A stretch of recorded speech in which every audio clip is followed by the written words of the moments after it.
성경 말씀 디모데전서 3장 2절입니다. 디모데전서 3장 2절.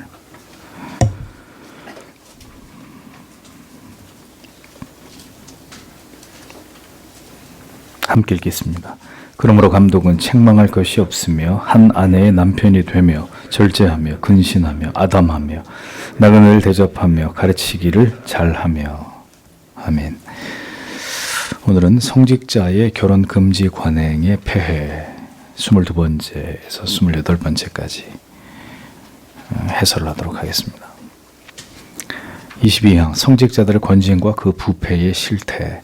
권징의 두 번째 대상은 이제 성직자들입니다. 첫 번째는 성도들이었고 권징의 두 번째 대상은 성직자들이었다. 고대 감독들이 정한 법에 따르면은 성직자가 해서는 안 될 일들이 있었습니다. 그게 성도들에겐 가능해도 성직자라면 해서는 안 될, 성도들에게도 어떤 부분에 대해서는 이제 금지 사항일 수도 있는데, 예를 들면 사냥이나 도박 혹은 술과 연회로 시간을 보내거나 고리대금이나 상업 행위에 참여해서는 안 된다라는 거죠. 또 음란한 무도회 이런 것에 참석을 금지했습니다. 뭐 당연한 얘기이지만 이제 이런 것들을 고대 감독들은 성직자들이 반드시 금해야 된다라고 이제 규범을 세워놨던 것입니다. 그래서 이걸 심지어 어기면 형벌까지 가해서 이런 일들을 일체 성직자들이 가담하지 못하게 했던 것입니다. 그러니까 성직자에게 굳이 필요하지 않은 유희와 신변 잡기에 시간을 보내지 않도록 한 겁니다. 그런 것을 할 시간이 어디 있냐는 거죠, 성직자가. 때로 휴식은 필요하겠지만 거의 하루를 다 소진하고 또 비용도 만만치 않은 골프 같은 운동을 굳이 목회자들이 해야 되는지에 대해서 뭐 여러 골프를 좋아하시는 목사님들은 저하고 다른 의견을 피력하겠지만 저는 개인적으로 회의적인 입장입니다. 예. 뭐 골프에 대해서는 칠 줄도 모르고 그렇지만 주변에 사시는 분들을 보면 거의 하루를 다 갖다 바치더라고요. 새벽부터 나가서 부킹해가지고 라운딩 하는데 뭐 하루 종일 거의 다.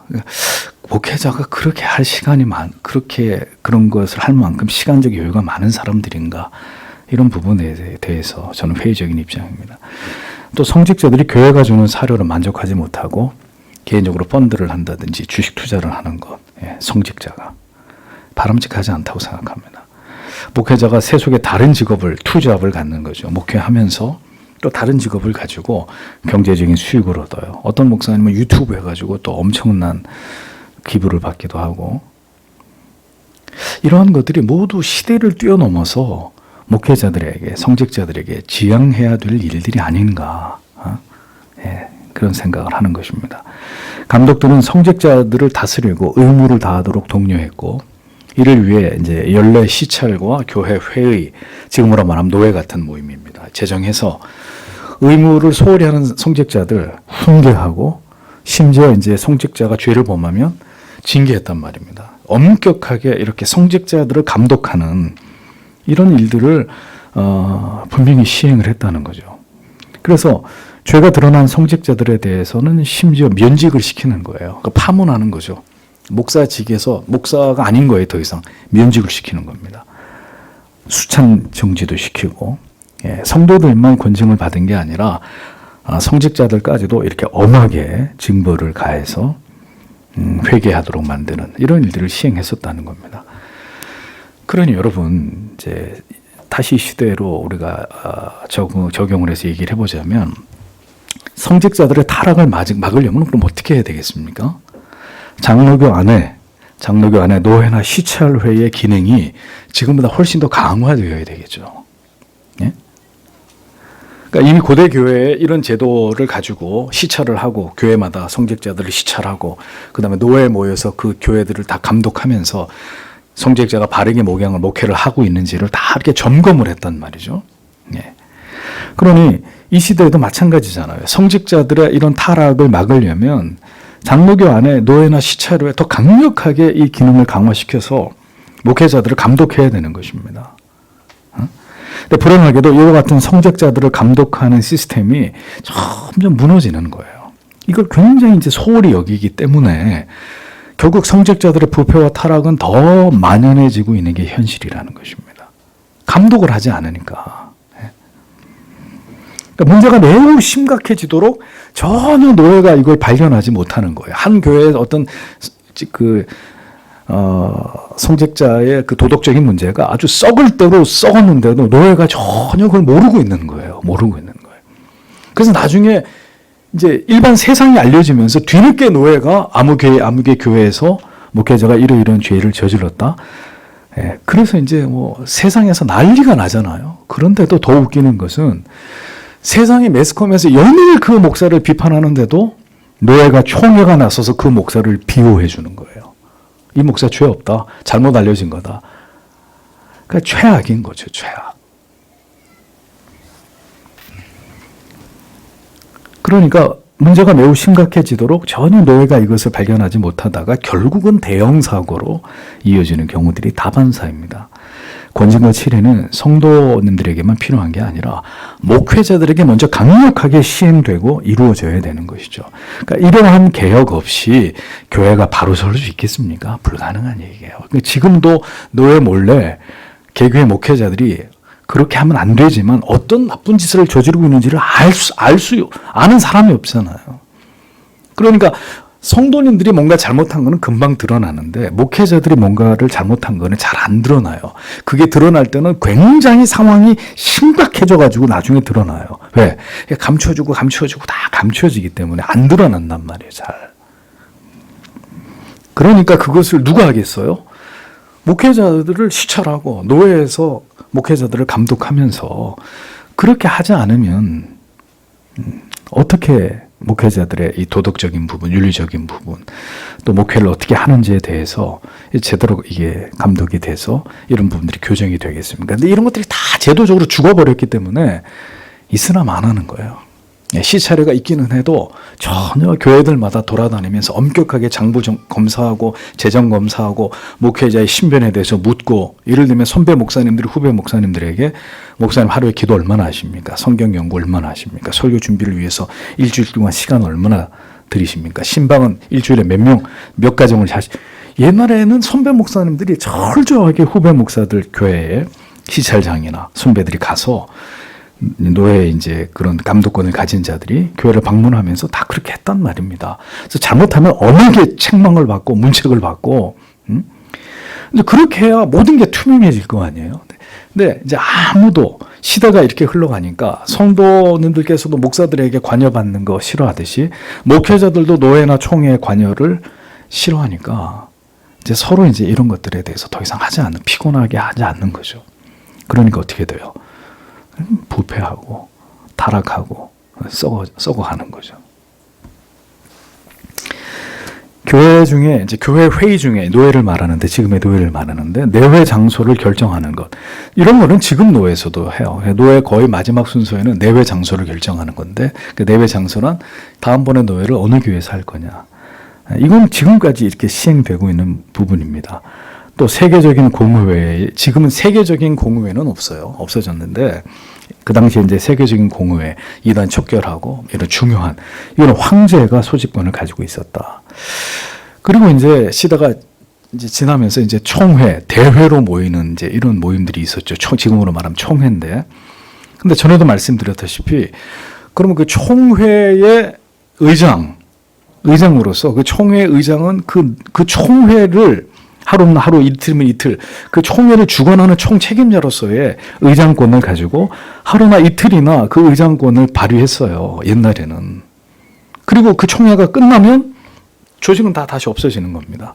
근데 지금은 그 총회의 의장이 돼서 총회를 주관한 총회장이 직분이 1년 동안 지속되는 거예요. 1년 동안. 총회장이 실질적인 그 교단의 대표가 돼서 총회 임원들을 가지고 모든 총회 결정권을 가지고 총회를 움직이는 거죠. 그러니까 캐톨릭에서 너희는 교황이 한두 명이 아니더라, 이런 얘기를 하는 거죠. 고대의 감독은 솔선수범했습니다. 사람들에게 보다 자기 자신들에게 더 엄격했습니다. 일반 성도보다 더 엄격하게 성직자들 자신들에 대해서 권징하는 것이 바람직한 것이다 라고 칼빈은 제시를 합니다. 성도를 가르치고 지도하기 위해서는 더 자신에게 엄격하지 않으면 안 된다라는 부분을 분명히 강조합니다.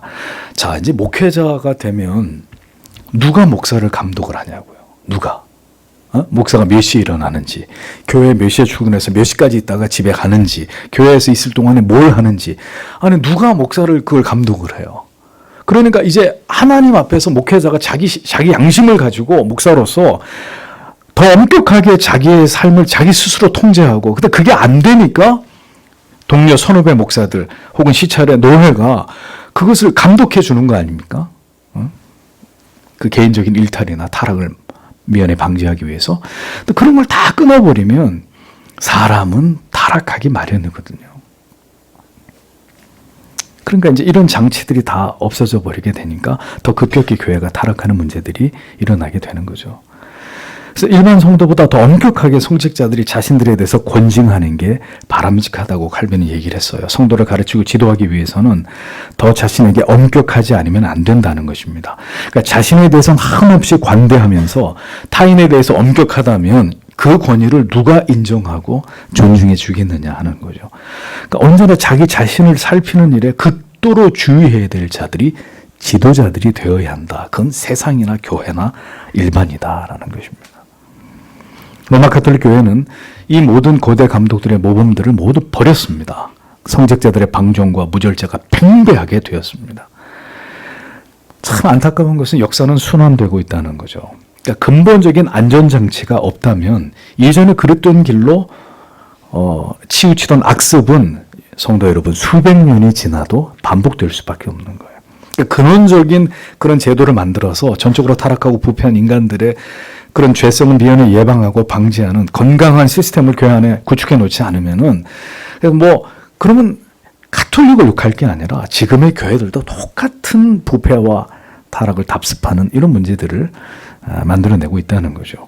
성직자들의 양심이 부패하고 그것을 규율하고 감독할 강력한 제도와 법마저 사라져버리면 교회는 성직은 반드시 부패할 수밖에 없고 정치적으로 타락하는 길로 갈 수밖에 없는 것입니다.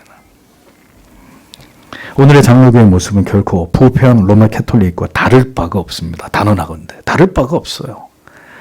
제도나 문제가 아니라 사람이 문제이고 그것을 막을 장치가 없다면 아무리 성경적인 제도를 할지라도 결국 무너지게 돼 있는 것입니다. 무너지게. 23번째, 성직자의 결혼 금지는 성경과 모순됨. 사제들이 결혼하는 것을 캐톨릭은 극도로 가혹하게 규제합니다. 그러면서도 그들 가운데 만연한 음행에 대해서는 전혀 벌하지 않는, 자, 이런 모순이 어디 있냐는 거죠. 결혼은 하지 못하게 하면서 온갖 뒷구멍으로 음행을 저지르는 게 발각이 되면 그건 적당히 이렇게 넘어가는. 여러분, 이 사제들을 길러내는 교육기관은 엄격하기로 유명합니다. 그래서 사제 후보생들이 기숙사에서 잠을 잘 때는 기숙사 사감, 목회자 후보생들이 신학교에서 공부하듯이 사제 후보생들도 공부를 하는 기숙사에서 잠을 잘 때 그들을 감독하는 사람들이 몰래 기숙사에 들어와가지고 이렇게 침대볼을 걷어봐요. 그런데 손을 올리고 잠을 자야 돼요. 사제 후보생들은 이불에서 손을 빼고 손을 이렇게 만세를 부르고 자야 된다고요. 근데 손이 밑으로 내려가 있다. 그러면 이제 처벌 대상이 되는 거예요. 그러니까 인간의 본성을 이러한 방식으로 규제하고자 하는 것이 이게 가능하다고 믿는 그게 바로 무지라는 것입니다. 그들은 독신 생활을 빌미로 온갖 추악한 범죄들을 일삼고 그러한 죄에 무감각하기까지 했다는 거죠. 그러니까 사제들에게 결혼을 금하는 일은 불경한 횡포 때문에 생겨난 것이고 하나님의 말씀에 반할 뿐 아니라 모든 평등의 원리에서 거스르는 것이다라고 칼빈이 강력하게 일갈하는 겁니다. 성경은 여러 구절에서 감독은 한 아내의 남편이어야 한다라는 점을 밝히고 있습니다. 더불어 마지막 날에 결혼을 금하는 불경한 자들이 있을 것이라고까지 말씀하면서 이들을 귀신이라고까지 말했고 결혼을 금하는 것은 귀신의 가르침이라고까지 그렇게 말씀하는 말씀이 바로 이후에 일어날 로마 가톨릭 교회에 대한 예언과 성령의 말씀이고 그런 위험의 교회를 대비시키기 위한 말씀이었다라고 칼빈이 강력하게 비판하고 있는 것입니다. 그러나 가톨릭은 고대 몬타누스 같은 이단들과 달리 모든 성도가 아니라 성직자들만 결혼을 부적절하다고 여겼습니다. 그러니까 이렇게 핑계를 대는 거죠. 우리는 결혼 전체를 금했던 이단들과 달리 성직자들에게만 결혼을 금했다. 그래서 우리를 이단시하면 안 된다. 이렇게 자기들이 이제 스스로 변명을 하는 겁니다. 그러나 그들의 이 같은 제도는 성경에 반하는 것임을 간구하고 있는 거죠. 무엇보다 더 큰 문제는 성직자들의 결혼을 금하지만 다시 말하지만 그들의 음행에 대해서는 관대했다라는 거죠. 그래서 여러분 수도원에 1년에 몇 차례씩 창녀들이 드나드는 일은 당시에 빈번했던 일이고 사제와 수녀 사이에 수많은 아이들이 태어나요. 그 영화들이 수도원의 비밀 우물에 수장되었던 일들은 알려진 비밀입니다. 참으로 모순되고 이율배반적이죠. 그렇게 겉으로는 온갖 거룩을 치장하면서도 인간의 본성을 따른 추악한 죄악들로 그들의 내면은 부패하기 이를 데 없음을 애써 감추어온 것이 가톨릭 역사의 한 부분이라는 것을 우리는 분명히 알아야 되는 것입니다. 겉으로는 가장 거룩하고 순결하고 가장 신학적 발음을 우리가 개혁사상을 청교도를 논하면서 만약에 그의 속과 그에게 드러나지 않은 개인적인 은밀한 삶이 음란하기 이를 데 없고 성적으로 타락한 삶을 숨기고 있다면 그런 개신교의 목회자나 성도가 만약에 있다면 그들은 부패한 카톨릭보다 더 악한 자들일 수 있는 거죠. 만일 누군가가 자연스러운 본성을 억제하면서 그것을 죄악시한다면 그는 반드시 아무도 모르는 쾌락을 즐기고 있는 자일 확률이 대단히 높습니다. 대단히. 그러니까 겉으로 일만 열면 거룩, 순결, 정의 이런 거 외치는 사람들의 그 이면을 보란 말입니다. 정말 외치는 것과 동일하게 그가 그렇게 살고 있느냐. 그렇지 않은 경우들이 허다한 거죠. 이유는 인간은 전적으로 타락한 존재이기 때문에 그렇게 살아갈 수 있는 능력이 현저히 부족하다고요. 그런데도 막 그걸 외쳐. 예? 그러면 자기가 속으로 그렇지 않기 때문에 그런 말들을 통해서 자기를 포장하려고 하는 거예요, 사실은.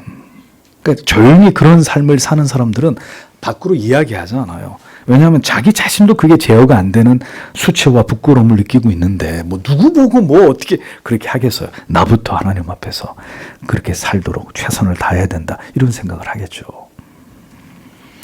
전적으로 부패하고 타락한 인간에게 그와 같은 것을 법으로 강제하는 일은 불가한 것이고 성경의 말씀에도 위배되는 일이다 이거죠. 성경에 어디 결혼하지 말고 독신으로 살면서 목사하라고 말씀이 어딨냔 말이에요.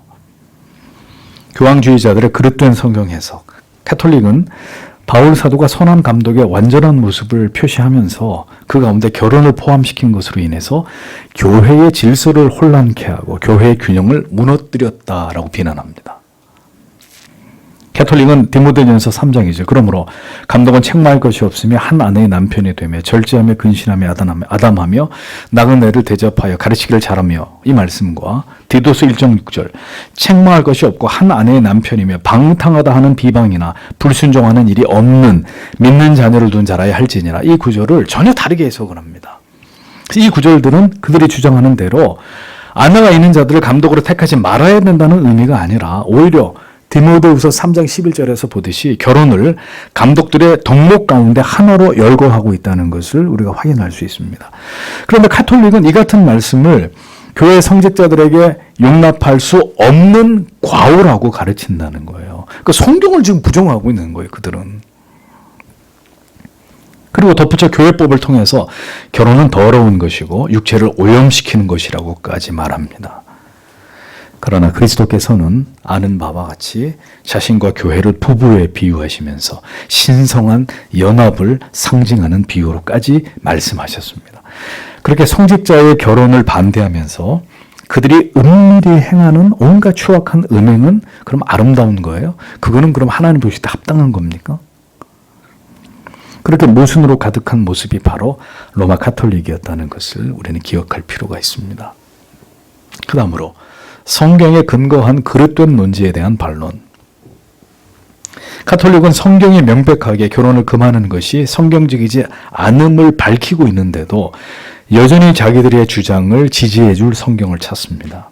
그 증거로 레위 지파 제사장들은 임무를 수행할 때 순번이 돌아올 때 아내와 동침을 피함으로써 순결하고 무흠한 상태를 유지해서 거룩한 성물을 다룰 수 있는 조건을 갖추도록 했는데, 자, 이 레위기 말씀을 가지고 와가지고 카톨릭은 모든 신성한 의식들을 결혼을 한 사람이 시행하는 것은 매우 부적절하다, 이렇게 이제 못을 박은 거예요.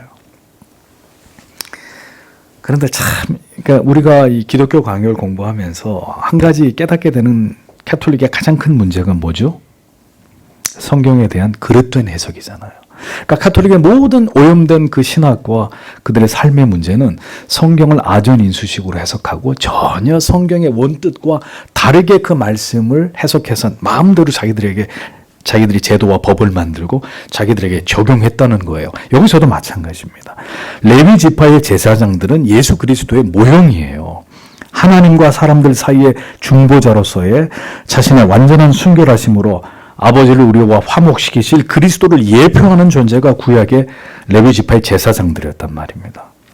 그런데 평범한 죄인들로서는 모든 면에서 그리스도의 거룩하심의 모습을 표현할 수 없기 때문에 최소한의 구별됨을 통해서 그 예수 그리스도의 예표가 되는, 모형이 되는 제사장만큼이라도 그들과 좀 다른 그런 이제 어떤 그 조건을 만들어서 그렇게 그걸 나타내려고 했다는 거예요. 제사장 그리스도의 모형이기 때문에 그들이 제사를 집례할 때 이렇게 구별된 모습으로, 그러니까 조금이라도 그리스도와 근접한 이런 느낌을 주게 하기 위한, 그러니까 성소에 나아갈 때 일반 사람들 삶 이상으로 자기를 구별하고 정결케 하도록 명하신 겁니다. 제사장들에게 그리스도의 예표가 되기 때문에. 그렇게 함으로 그들이 조금이라도 더 그리스도께서 가지신 거룩함을 적절히 드러내게 한 것이라는 거죠. 그러나 이는 구약에서 그리스도의 예표와 모형으로서의 제사장에게 국한될 뿐이지 오늘날의 목회자들에게 해당되는 말씀이 아니라는 거죠. 그러기에 바울 사도는 모든 사람은 결혼을 귀히 여기고 침소를 더럽히지 않게 하라. 음행하는 자들과 간음하는 자들을 하나님께서 심판하시리라. 히브리서 13장 4절에서 말씀하신 것입니다. 사도들 또한 스스로 결혼함으로 결혼이 아무리 고귀하고 탁월한 직분에도 무가치한 것이 아니라는 걸 사도들이 스스로 입증한 것을 볼 수 있어요. 물론 사도 가운데 바울도 독신이긴 했지만, 그런 경우도 있지만 결혼을 해서 아내를 데리고 선교 여행을 다녔던 베드로처럼 이런 경우도 분명히 성경에 기록되어 있거든요. 그럼에도 불구하고 오늘날까지 캐톨릭은 여전히 독신을 고수하고 있습니다. 그런데 참 희한한 건 말입니다. 개신교회 목사가 저 7계를 범하면은 하루가 멀다 하고 신문에 대문짝 만하게 나요. 자기 교회 여신도들을 성적으로, 이런 거는 늘 흔히 보는 기사거리인데 참 신기하죠, 성도 여러분. 카톨릭의 사제들에게도 수많은 성적인 범죄가 일어나거든요, 실제로. 그런데 여러분 매스컴에 보도되는 경우 보셨습니까? 희한한 일이죠. 목사들은 다 이렇게 까발려지는데 사제들이 저지르는 이런 거는 전혀 매스컴에 보도가 안 돼요. 참 미스테리한 일입니다. 고대 교회의 성직자의 독신. 카톨릭이 성직자의 결혼을 금하고 독신을 주장하는 것은 전혀 성경적인 근거가 없는 주장일 뿐입니다. 카톨릭은 사도들의 모든 가르침으로 이로써 거부하고 있는 거죠. 사도들의 가르침을 거부하는 겁니다. 카톨릭은. 고대 교회 교부들은 그러나 감독들의 결혼을 용인하고 승인하기까지 했습니다. 자, 그러면 교부들의 신앙도 잘못된 거라고 얘기해야죠. 니케아 공의회에서 독신에 대한 논의가 있었던 것은 사실입니다. 있었어요, 분명히. 그런데 그 공의회에서 어떤 결정을 내느냐, 남자가 자기 아내와 동거하는 것은 순결한 일이다라고 파포노티우스의 의견을 여기 공의회에서 채택을 하는 거예요. 그러니까 고대 교회에서는 이것이 결혼은 신성한 것이고 그 전혀 부끄러운 것이 아니고 목회 사역에 어떤 흠도 되지 않는다라고 분명히 여겼다라는 겁니다. 그러니까 자꾸 고대 교회를 들먹이면서 캐톨릭이 성직자들의 독신을 강요하는데 전혀 그렇지 않다는 것을 칼빈이 여기서 변증하는 거예요. 사제들의 독신에 대한 관행. 그러나 이후 이제 독신을 지나치게 미신적으로 높이는 일이 결국 만연하게 됩니다. 동정녀의 상태를 지나치게 광적으로 찬양하는 일들이 일어나면서 사람들이 처녀성이야말로 다른 어떤 동목과 비교할 수 없는 고귀한 것으로 이렇게 이제 여기기 시작하는 것입니다. 뭐 그렇다고 결혼을 부정한 것으로 정죄한 것은 아니지만 결혼의 가치를 상대적으로 약화시키고 그 거룩함이 희미해지게 됐고, 그래서 결혼하는 사람들은 완전한 것을 사모하고 지향하는데 열심을 내지 않는 부류들이다, 이렇게 이제 여기기 시작한 것입니다. 이러한 풍토 속에서 자연히 교회법을 통해서 사제의 반열에 오르는 사람에 대해서 결혼을 금하게 되는 이제 이런 일들이 일어나게 된 것이고, 다음에는 독신의 상태나 혹은 아내가 있더라도 동침을 끊어버린 자들 이외에는 사제들의 반열에 받아들이지 못하게 이것을 금하는 일들이 심지어 고대 교회 안에서도 일어나게 됐다는 거죠. 그럼에도 불구하고 성경으로 돌아가면 사도시대나 혹은 그 이후 몇 세기 동안 감독들은 결혼을 할 수 있는 자유가 분명히 존재했다는 것을 우리는 기억을 해야 될 것입니다. 가톨릭은 극단적으로 처녀성을 높임으로써 결혼을 차별하던 시대에도 사제들의 독신을 필수적 요건으로 법으로 정한 것이 아니었고, 다만 독신을 조금 더 선호하는 이런 경향을 보이기는 했습니다. 또 독신을 요구하더라도 필수적인 것은 아니었습니다. 근육을 감당하지 못하는 자들에게까지 독신을 강제하지는 않았던 것을 또 일면 볼 수 있습니다. 성직자는 일반 성도에게 독신과 결혼의 문제는 결코 강요하거나 절대시할 문제가 아님을 성경은 분명히 명시합니다. 그러니까 결혼을 하는 것도, 또 주신 은혜에 따라서 독신의 삶을 감당하는 것도 모든 믿음의 분량과 하나님의 섭리 안에서 그들 스스로가 결정할 부분인 것이죠. 이것을 교회가 성경에 금하지 않은 것을 금하거나 절대시하지 않은 것을 그때나 지금이나 성경의 가르침을 벗어난 사람들의 주장과 논리로 이것을 절대화하는, 이것은 다 성경에서 벗어난 주장일 뿐이라는 거죠. 그러니까 고대 교회는 분명 이 부분을 열어두었다는 것을, 그래서 그들은 가톨릭과 결코 같은 입장이 아니었다는 사실을 칼빈은 밝히고자 한 것을 볼 수 있습니다. 고대 교회를 구실로 한 결혼 금지론에 대한 반박. 독신을 강제하기 위해서 고대 교회를 근거로 삼고자 할 때 독신을 주장하기보다는 고대 교회의 성직자들의 순결성을 오히려 회복해야 한다는 점을 더 강조하는 게 바람직한 게 아니냐라고 칼빈이 말을 합니다. 오히려 가톨릭의 성직 안에 만연했던 음행과 간음을 제거하라고 강조하는 게 그게 더 바람직한 게 아니냐라고 칼빈이 이야기를 하는 거죠. 성직 안에 존재하는 추악하고 부끄러운 악행을 교회에서 제거하는 게 차라리 그게 더 낫지, 독신 결혼을 금하는 것보다. 그러니까 독신의 여부는 개인의 몫이고 자유라는 거예요. 신앙과 교회 유익에 따라서 판단할 문제이지 필수적인 조건으로 무조건 사제들은 결혼하면 안 돼라고 규정할 수는 없는 것이라는 겁니다. 그래서 가톨릭은 교묘하게 고대 교회를 끌어들여서 사제들의 성스러운 결혼 생활을 박탈해 온 것에 대해서 칼빈은 이것을 폭로했던 것입니다. 그럼에도 불구하고 우리가 고대 교회를 살피면서 생각해 봐야 될 부분은 존경받는 교부 제롬 같은 사람도 독신을 강조한 거예요. 예. 그러니까 제롬을 제외한 교부들은 결혼의 존귀함에 대해서 심하게 비난하진 않았는데, 정말 하나님을 사랑하고 존경받았던 교부 제롬 같은 사람은 어떤 이 결혼의 존귀함에 대해서 이제 다른 교부들과 다른 생각을 펼쳤어요. 크리소스톰은 처녀성을 귀하게 여겼음에도 결혼을 장려하긴 했습니다. 그래서 이런 유명한 말을 했죠. 1급의 순결은 순전한 처녀성이요, 2급의 순결은 충실한 결혼 생활이다. 그러므로 순결한 결혼의 사랑이야말로 제2의 처녀성이다. 크리소스톰이 그런 이야기를 했습니다. 그러니까 성도 여러분, 우리가 기억해야 될 바는요, 교부들도 성경에 대한 이해가 이렇게 달랐고, 성경에 대한 이해가 교부들 사이에서도 달랐고, 오늘의 신학이나 성경 해석의 기준으로 볼 때는 조금 이렇게 좀 넘어선 부분이, 어떤 오류가 분명히 존재한다는 거예요. 그렇게 우리하고는 비교도 되지 않을 만큼의 경건과 하나님의 말씀에 대한 깊이와 하나님을 사랑하는 마음을 가졌던 속사도 시대를 열었던 교부들의 신앙을, 그러면 결혼에 대한 이런 입장 차이에 있었기 때문에 우리가 그들의 신앙을 의심해야 됩니까? 교부 제롬? 이단이야 저거. 저 사람은 가치 없어. 우리가 이렇게 판단해야 됩니까? 교부를?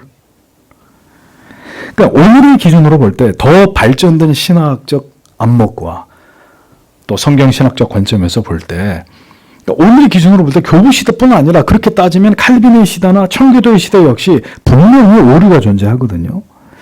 그러면 오늘의 기준으로 그 시대의 모든 인물들을 다 평가해서 그들의 신앙 전체를 비판하는 것이 우리가 정말 바른 신앙을 지향하는 태도이냐 이거죠. 이 시대의 우리가 그들을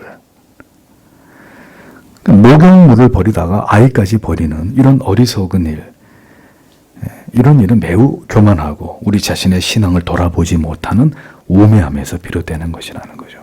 우리가 과거를 살피는 이유는 그런 오류 속에서도 계속 신학은 발전해서 하나님의 뜻을 이루어갔고 그래서 우리가 그 모든 과정 속에서 계속 바른 것을 찾아가기 위함입니다. 그래서 칼빈의 태도를 잘 보십시오.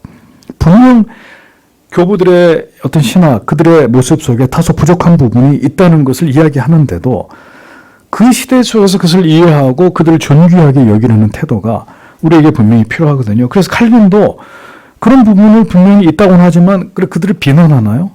존경하고 인정하고 지극히 하나님과 진리를 사랑했던 그들의 신앙의 선조들에게서 배우려고 하잖아요. 분명히 그들에게 우리가 받아들일 수 없는 그런 부분이 있다 할지라도 낮은 마음으로 그들을 존중한단 말입니다. 그런 겸손한 신앙의 태도와 자세를 가져야 한다는 거죠. 우리 역시도 넘어지는 인간이고 불완전한 존재가 아닙니까? 그래서 여러분 우리가 부디 겸손함으로 바른 진리를 따라가는 우리 모두가 되기를 주께서 우리를 바른 신앙의 길로 인도해 주신다는 것을 믿고 그것을 기도하면서 우리가 이 기독교 강요를 공부하는 이유가 뭐겠어요? 몇백 년 전에 칼빈이 로마 캐톨릭 교회를 철저하게 분석하고 비판하면서 이 캐톨릭의 그랬던 신학에서 프로테스탄트의 바른 신학을 분리하는 이 작업을 했던 그 시대를 우리가 토파보는 이유가 뭐겠어요? 그 역사를 보는 관점을 통해서 오늘의 우리 자신을 보자는 거잖아요. 우리 자신. 그러니까 칼빈이 그렇게 각을 세워서 막 이렇게 카톨릭을 비판하고 있는데 가만 보면 그렇게 비판했던 카톨릭의 그 부패했던 모습들이 오늘날 교회 안에서 버젓이 등장하고 있다는 이 처참한 현실을 어떻게 알 거냐는 거죠. 우리가 그래서 하나님의 은혜가 필요하고 하나님 이 땅의 교회들을 불쌍히 여기셔서 하나님이 그렇게 칼빈을 통해서 다시 개혁신앙의 뼈대를 세우고 하나님의 교회를 개혁시키셨다면 존 낙스를 통해서 하나님이 장로교회를 창시하고 이 장로교회 정치제도가 발전시켜서 활짝 꽃을 피게 하셨다면 지금은 그것이 다 무너져 가고 있는 시대 속에서 다시 하나님 우리로 하여금 이것을 회복시켜 주시기를 기도하면서 또 그것이 불과 한 목사나 한 교회에 의해서 그게 가능한 일이 아니잖아요.